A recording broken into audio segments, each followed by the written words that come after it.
Since the dawn of time, man has brought the feelings of power, greed, desire, envy, love, and hatred.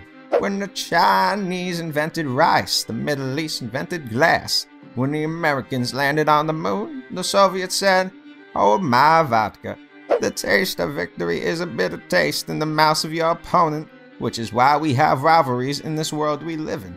Perhaps the most important rivalry our fragile minds could ever conjure upon would have to be the Battle of Alberta, a battle old as time itself, a battle so inclusive and dark, locals don't murmur a peep about it until they've had their second dose of Tim Hortons. The Battle of Alberta is a tale of two teams, the original descendants of Alberta, the Edmonton Oilers, and the later settlers, the Calgary Flames. The Flames were on the move from a place called Atlanta, a made-up land from the Great Below, or the States as they refer to them today, similar to Neverland from Peter Pan.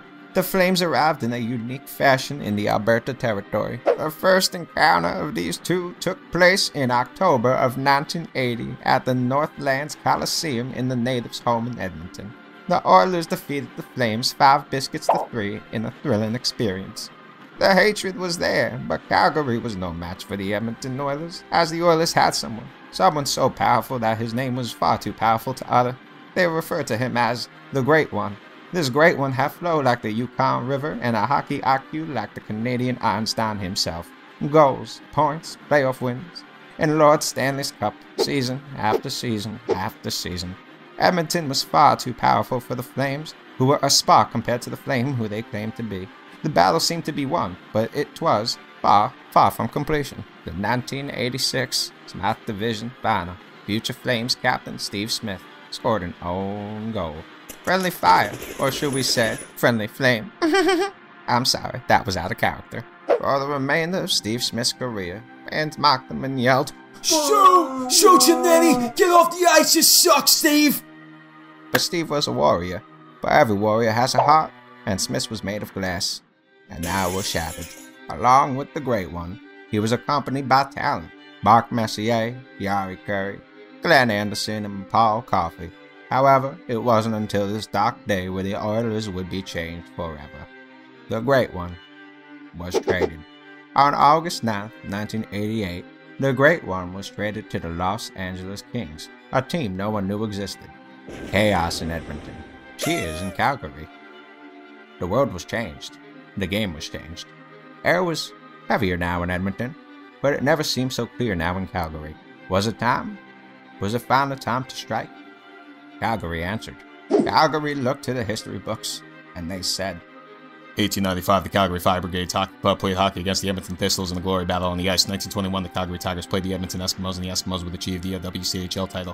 1972, both cities received teams, the Edmonton Oilers and the Calgary Broncos. Broncos folded without playing the game. Once the Flames moved from Atlanta to Calgary, they wanted to strike. They couldn't due to the Great One. They watched championships. They watched gold pour from the Edmonton oil refineries. Now was their time. For the first time in their life, it was now. The Flames were led by Lanny McDonald, Fleury, and Gilmore, as they looked dangerous. They finished with close to 120 points that season. Joe Mullen had 51 goals, and Al McInnes was establishing a name for himself.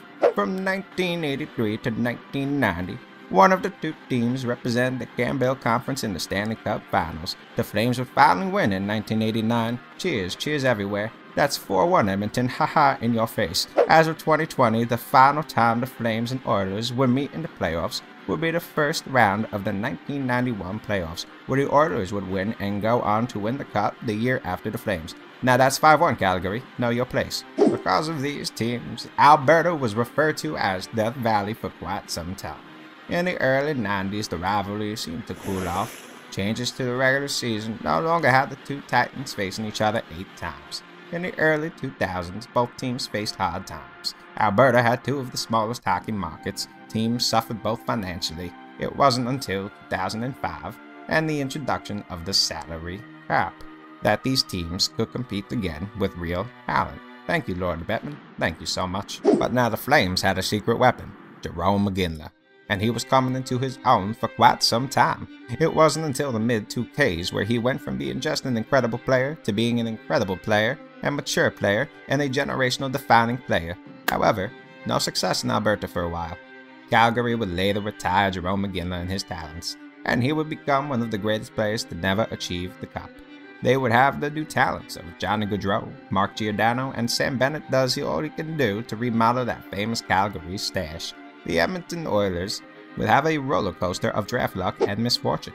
Nail Yakupov is now known as the biggest first overall bust of all time. RNH has always been shy of just being elite, but has been a pretty decent player. But Leon Draisaitl and Connor McDavid are redefining the hockey world right in front of our faces, challenging the names of Crosby and the Great One himself. The rise of talent in Alberta once again has relit the flame to this rivalry. Matthew Tkachuk has poked Zach Kassian one too many times. Each game has viewers and spectators on the edge of their seats, and the Battle of Alberta is once again relevant and elegant. I hope you enjoyed the tale of two teams. The Battle of Alberta, a story so dark and sinister our history books never taught us about it in our school days. If you enjoyed this video and would like to see more content by the Bench Kings, please like, comment, and subscribe for more. By the way, we also do now have a shop. The link is in the description. Please go check it out. It has some incredibly dope shit.